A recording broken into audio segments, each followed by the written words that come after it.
Assalamualaikum warahmatullahi wabarakatuh. Kami dari kelompok 4 dengan materi definisi efek pembebanan, menentukan besar efek pembebanan voltmeter dan cara mengatasinya dari kelas Fisika 3A mata kuliah Elektronika Analog dengan dosen Ibu Yani Suryani MPD dengan anggota sebagai berikut.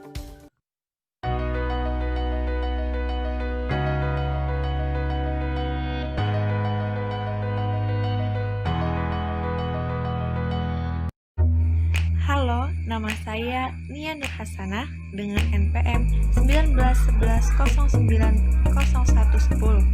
Di sini saya akan membahas tentang efek pembebanan. Bila sebuah voltmeter dihubungkan antara dua titik di dalam sebuah rangkaian tahanan tinggi, dia akan bertindak sebagai sun bagi bagian rangkaian sehingga memperkecil tahanan ekivalen dalam bagian rangkaian tersebut. Voltmeter akan menghasilkan penunjukan tegangan yang lebih rendah dari yang sebenarnya sebelum dihubungkan. Efek ini disebut pembebanan yang disebabkan oleh instrumen-instrumen dengan sensitivitas rendah. Sensitivitas S adalah kebalikan dari defleksi skala penuh alat ukur, yaitu S sama dengan 1 dibagi LDIP. Sensitivitas S dapat digunakan pada metode sensitivitas untuk menentukan tahanan pengalir. Rumus dari sensitivitas adalah R sama dengan S dikali V dikurang Rm. Jadi di mana S adalah sensitivitas voltmeter, volt atau volt.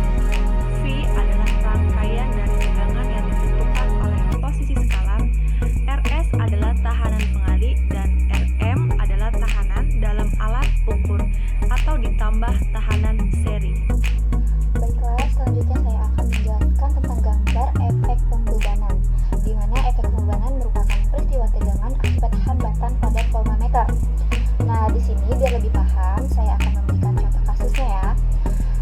Ceritanya saya lagi mengukur rangkaian seperti gambar, ya seperti gambar ini. Ada sebuah tegangan, anggap saja ini baterai. Nah, lalu diberi 120 volt, kemudian saya hubungkan dengan dua buah resistor, di mana R1 dan R2 dihubungkan secara seri dengan hambatan masing-masing resistor 100 kg/H. Nah, rangkaian ini diukur menggunakan voltmeter. Misalkan saja saya berikan hambatan 100 kg/H. Maka karena ada hambatannya, nantinya akan mereduksi tegangannya. Nah, dengan kasus ini efek pembebanan dapat kita abaikan atau dapat kita minimalisir ketika voltmeter memiliki tekanan yang tinggi. Dengan cara apa? Dengan cara kita menggunakan voltmeter yang mana dia memiliki hambatan yang tinggi, yang mana hambatan totalnya lebih tinggi. Nah, misalkan saja pada gambar ini. Pada gambar pertama, pada saat awal belum ada voltmeter kan? Nah, sedangkan pada gambar yang kedua sudah ada voltmeternya. Lalu saya gunakan hambatannya 10 meter. Nah, kalau kita hitung dengan hambatan totalnya, khususnya untuk paralel ini ya, maka nantinya nilainya itu R2 V-nya itu akan mendekati nilai 100 kOH. Nah, sehingga hambatan R2 V-nya ini akan mendekati 100 kOH. Sekian yang dapat saya sampaikan tentang gambar efek pembebanan. Efek pembebanan, mari kita analisa cara perhitungan pembebanan. Yang pertama yaitu adalah di resistasi yang mana, R1 atau R2. Ini contoh soal.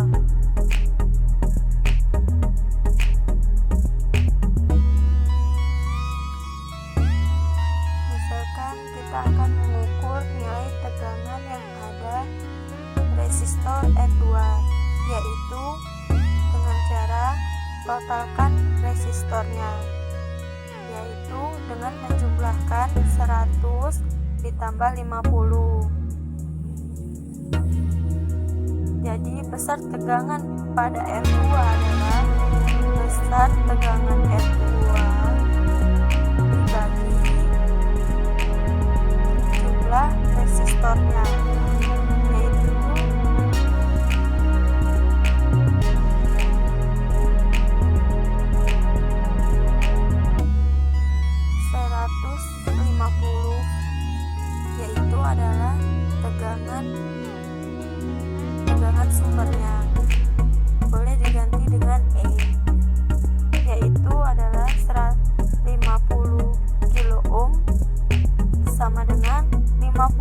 ohm dibagi 150 kilo ohm dikali 150 volt, yang hasilnya adalah 50 volt. Jadi 50 volt adalah nilai tegangan sebenarnya pada tahanan 50 kilo ohm.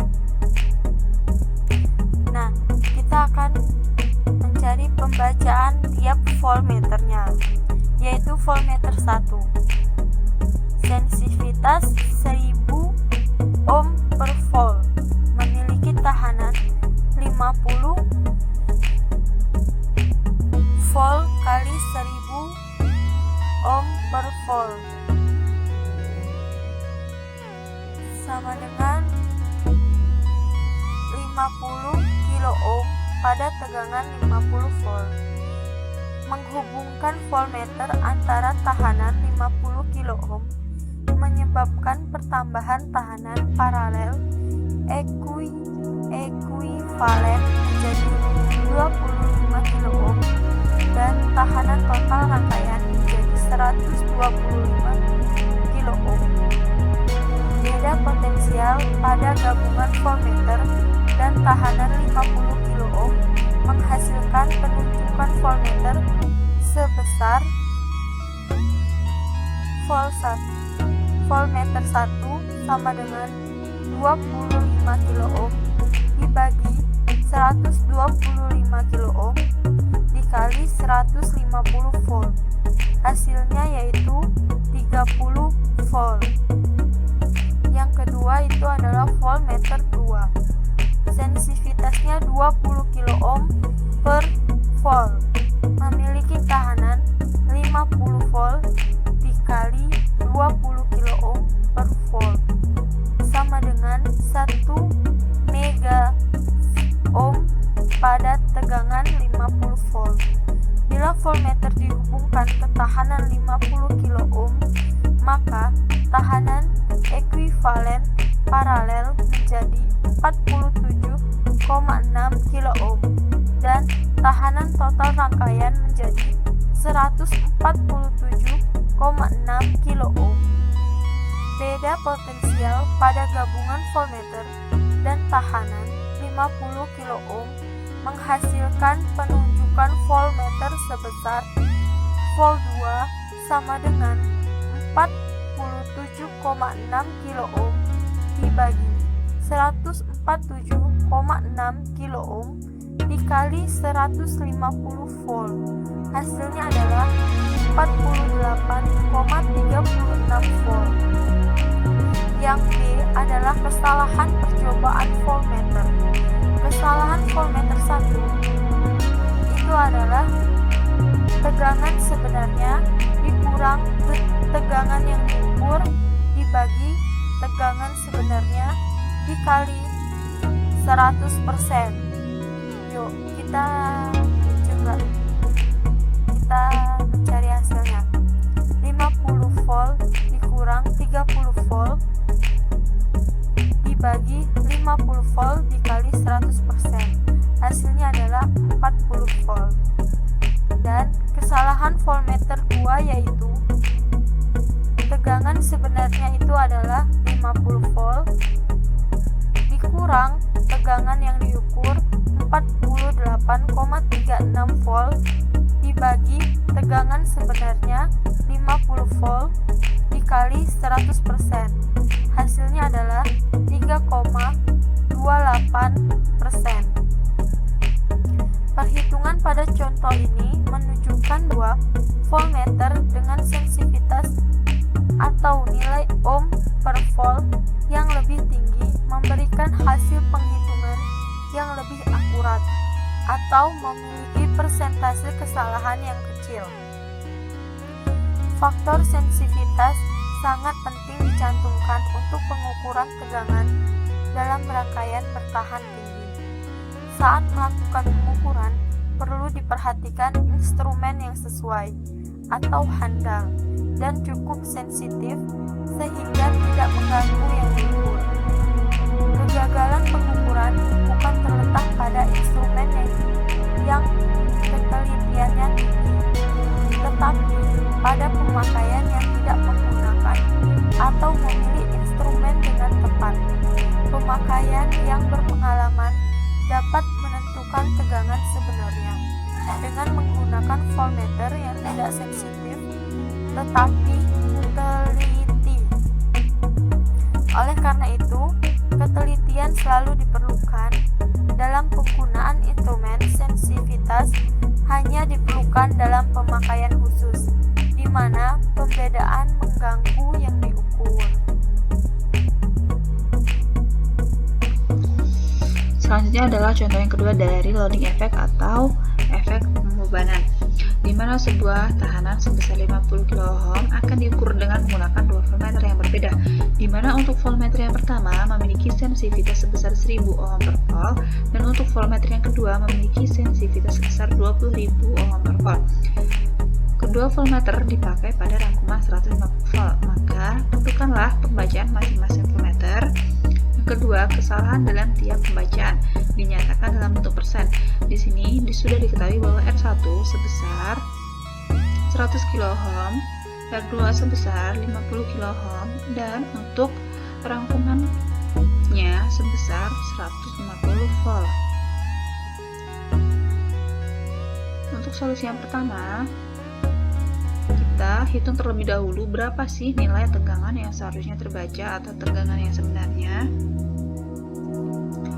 Sudah diketahui bahwa R2-nya sebesar 50 kΩ, yang totalnya adalah R1 ditambah dengan R2, di mana R1 yaitu 100 kΩ dan R2-nya 50 kΩ, maka hasilnya adalah 150 kΩ.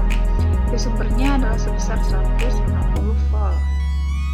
Jawab, maka kita menggunakan rumus V2 sama dengan R2 dibagi R total dikali dengan V sumber, di mana V2 sama dengan, kita tinggal memasukkan nilai yang sudah ada.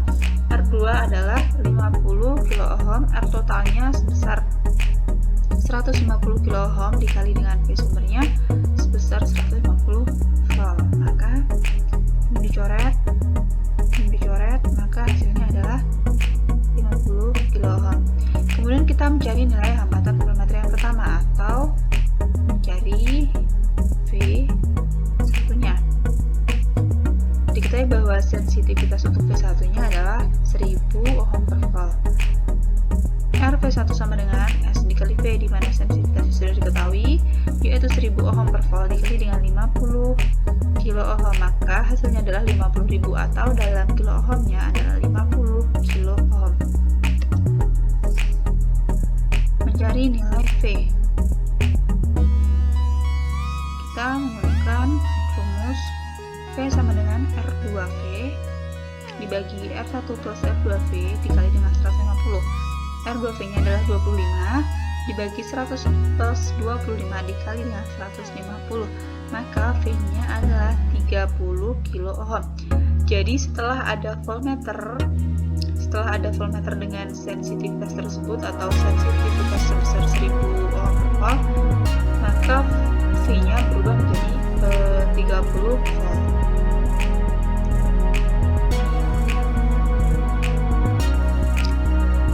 Ini adalah penjelasannya dari yang sudah dijelaskan tadi, itu secara panjangnya, dan ini secara singkatnya ya. Maksudnya ini lebih ke bukan penjabarannya ya. Hasilnya juga sama, jika kita menghitungnya tadi juga menghasilkan 30 volt pada V1-nya, ini juga 30 volt, berarti jawabannya adalah benar. Kemudian pada voltmeter kedua juga yang menggunakan sensitivitas sebesar 20.000 tadi ya, biar tidak lama juga ini adalah pembahasan secara singkatnya, dia menghasilkan 48,36 volt atau jika dibulatkan yaitu 50 volt ya. Kemudian untuk solusi yang kedua atau solusi B, yaitu disuruh mencari atau kesalahan pembacaan voltmeter 1 dan voltmeter 2 ya, dimana pada kesalahan pembacaan voltmeter 1 ini menggunakan sensitivitas sebesar 1000 dan yang kedua atau voltmeter yang kedua menggunakan sensitivitas sebesar 20.000. Jadi kita akan menghitung terlebih dahulu untuk kesalahan pembacaan voltmeter 1 menggunakan menggunakan rumus. Persen kesalahan sama dengan tegangan sebenarnya dikurang dengan tegangan yang diukur dibagi dengan tegangan sebenarnya dikali dengan 100%. Di mana tegangan sebenarnya sebesar 50 volt. Tegangan yang diukur sebesar 30 volt yang menggunakan sensitivitas sebesar 1000 tadi ya, dikali dengan 100%. Dibagi dengan tegangan sebenarnya 50 volt, maka hasilnya adalah 40%. Untuk kesalahan pembacaan voltmeter yang kedua, rumusnya sama, tinggal masukkan nilai-nilainya. Tegangan yang diukurnya di sini pada sensitivitas sebesar 20.000 kan menghasilkan 48,36. Kita tinggal masukkan 48,36 dibagi dengan 50 volt dikali dengan 100%, maka menghasilkan 3,28%. Jadi ini adalah hasil dari tiap-tiap kesalahan voltmeter 1, voltmeter kedua dengan sensitivitas masing-masing. Sekian, terima kasih.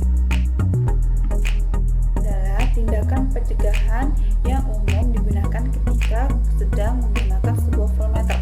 Yang pertama adalah periksa terlebih dahulu polaritas dengan baik dan benar.